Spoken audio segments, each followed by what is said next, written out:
once the pandemic hit, the Law School Admission Council, LSAC, they switched the exam to be online and they went to a 3-section format. They also changed the name temporarily to be the LSAT Flex, indicating what? Flexibility, maybe that it wasn't the regular LSAT, maybe it wasn't the long-term plan. And so as the pandemic kind of comes to a close, we hope, they are shifting the format once again to be 4 sections. So they're adding back in an experimental section starting with the August 2021 LSAT. The reason they're doing that is because they want to test out new LSAT questions for future test forms. Nobody wants to do an experimental section. It does cause anxiety, and it is an unwelcome change. So basically, I think the anxiety comes from the fact that you're doing a longer exam. The LSAT Flex was seemingly easier, and it actually was easier for a lot of folks because it's a shorter exam. Endurance is not as much of an issue. When you add in an extra section, you now have a longer test sitting. And you also have the uncertainty around not knowing what the content of that extra section is going to be. So are you doing a second section of logic games, a second section of logical reasoning, or a second section of reading comprehension?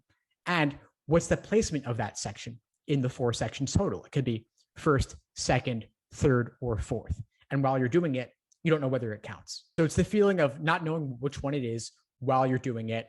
If you screwed up on something, is it the one that counted or the one that didn't matter? Obviously, you hope it's the one that didn't matter, but you're never really going to know. And once you get your score back, you can kind of guess at it, of course. And you could, of course, talk online with others on forums and such after the fact. A certain amount of that is allowed if you keep it vague and general in nature. But yeah, you don't know which one it is during, and that causes problems. You don't know whether to cancel your score or keep it, factors like that. Of course, how can you not try to guess at it? It's what you're thinking about, obviously. So it's like, don't think of an elephant. Of course, you're going to think of an elephant. You're going to, of course, try to figure it out during, which I don't recommend. You're going to try and figure it out after, which is fine, although I recommend generally staying off of the forums because they only feed the anxiety. But it's not obviously harder. It's not obviously different. They're not testing out some radically new question type. They're trying to calibrate the difficulty of sections as a whole, largely, for future test administrations, when what is currently an experimental section will become one of the scored sections on a future exam. But these are very subtle differences in difficulty.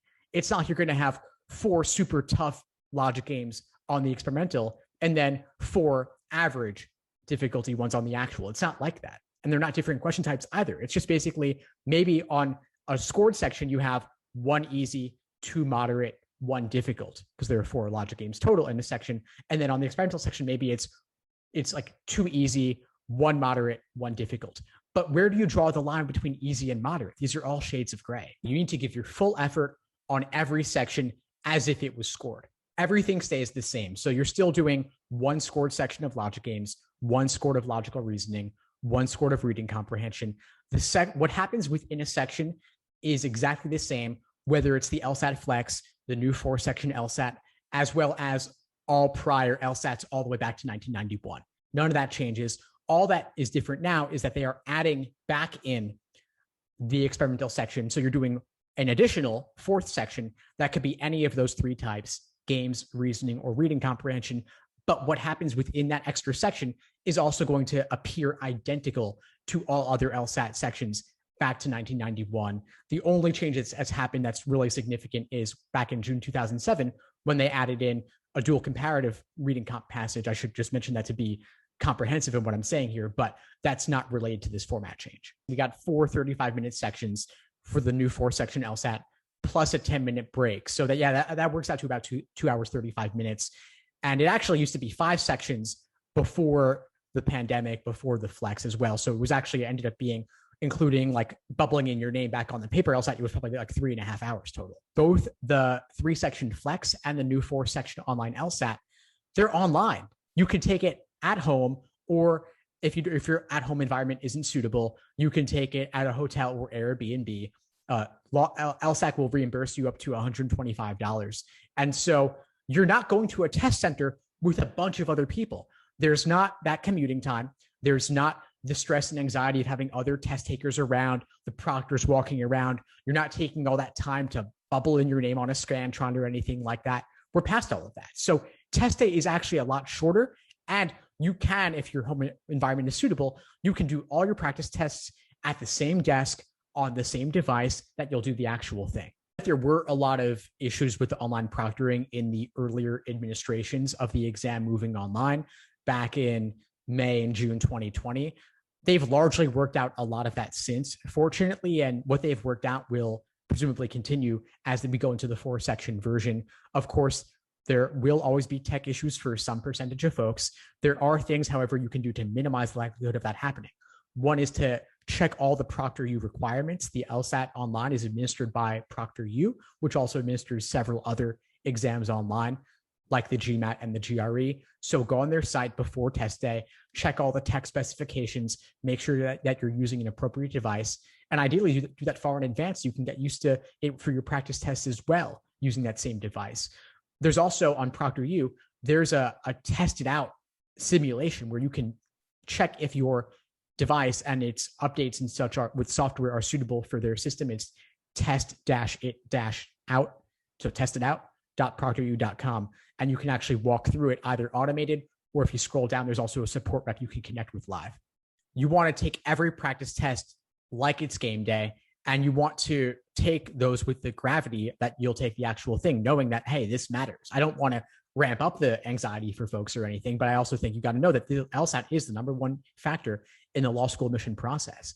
And so if it requires like watching Legally Blonde or something like that, or putting up a picture of your dream law school to motivate you throughout your studying process, that can help. And look at that before you take every practice test, and look at it before the actual thing to know like, hey, this is real. This matters. I think on test day itself, folks will typically feel that, but it's also worth making sure that you take every practice test as if it were the actual. And the benefit is that while it can ramp up the seriousness of your practice tests, it can then relatively diminish the negative stress you might feel on test day itself, so that it feels like just another run through. I think a lot about acute stress versus chronic stress when we're talking about things like adrenaline, taking the test and such. I mean, chronic stress while you're studying for the LSAT for 3 to 6 months or longer, obviously that's not going to serve you to be in a constant state of worry that entire period. But alternative, and that's where things like mindfulness meditation can help, which I also highly recommend. But acute stress in terms of like, okay, well, maybe once a week or twice a week at most, I'm taking a practice test. That's stressful because I place importance on the practice test score. And on the one hand, you don't want to place too much importance on those scores because it's not the real thing and you don't want to be stressed out needlessly. But the benefit is that you get used to that feeling of the heart lifting and racing and knowing that, hey, what's going to happen, and dealing with that for 2+ hours. You're going to have that on game day also. Better get used to it and know how to bring yourself back down. And that's where mindfulness can help, not only before the exam to center yourself, but then going in, if you get bogged down on a question, you panic as a result, knowing how to snap yourself back out of that. You got your 3 scored sections, again, 1 of games, 1 of reasoning, 1 of reading comp, and then you have the 4th that could be anything. So first off is, okay, you say, well, the experimental section could be 1st, 2nd, 3rd, or 4th mixed in with the others. It could also be any of the types. And so you've got 4 different potential placements. You've also got 3 different types. So you're dealing with what, roughly like 12 different potential permutations. Plus you got to consider that games, reasoning, reading comp can appear in any order. So I'm not a combinatorics expert or anything, but there's a lot of different combinations you could end up with, right? So you can deliberately try to get every single combination in your practice tests. I recommend taking at least 10 practice tests, and I just talked about more combinations than that. So it's not like you have to do every single iteration or variation there, but I would say just randomize it. And LSAC's Law Hub, which is the best place to do practice tests since they look exactly like the ProctorU system on test day, take your practice tests in there. But the problem is that they only present it in the order with games being 1st, logical reasoning being 2nd and 3rd, and then reading comp being 4th. So you need to do them in out of order, which I recommend doing using self-paced mode. Everyone says, I don't want to get 2 sections of games, or I don't want to get 2 sections of reading comprehension. It's like, well, if you don't want to do that, that means you need to do it that much more so that if it did happen, it wouldn't be the end of the world. Hey, if you love logic games, doing 2 of them is no big deal. That wouldn't stress you out as much. And so your practice test scores could be inflated as a result. Thanks for tuning into the show. Please subscribe if you haven't done so already to be notified of new episodes as I release them. And feel free to reach out if you need anything at all as you move forward with your prep. I'm happy to help however I can. In the meantime, I'll wish you all the best and take care.